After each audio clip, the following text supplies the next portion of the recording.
Ua mālama ia e lua mo pāina kiko kiko no ka pāhana o a waiaulu I keia pule o ka mele manaka. Yeah, so no, just one space, because a lot of the... O ka waiwai o keia hana, oia ho'i ka mālama ana I ka olelo, Hawaii ka olelo makua hine ho'i. He mea maika'i keia hana no kākoa pau, no nā kūpuna, nā makua, a me nā kiki, nā hanauna ho'i, e hiki mai ana. Mai loko mai o keia mau nupepa, ma leila no ke kuana ike a kākoi imi nei. Ho'ohana ia keia mau mo'olelo a a'o ia, I hiki ina ke kike apopu I ke kuana ike a me ka olelo o ka wā kahiko.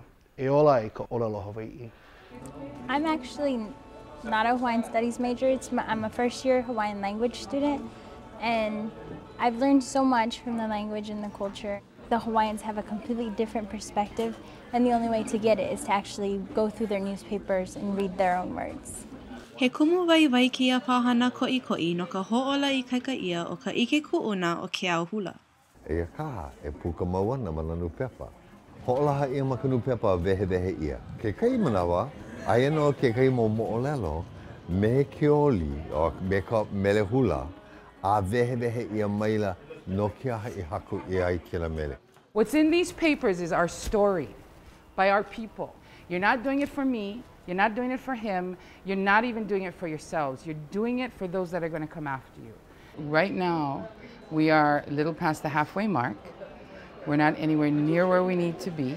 We need a whole lot of people to come in. We need to do 60,000 pages by July 31st, completed. So everybody needs to help. Please help us finish this important repository and save it for the preservation of Hawaii. E kipa aku no ia Oiwi TV ke kanala kiko ho'e helu kolulua ono a me Oiwi Kiko TV no ka ike I nā ana mo'olelo like ole I pili I ka mele manaka e lua kaukani umi kumalua.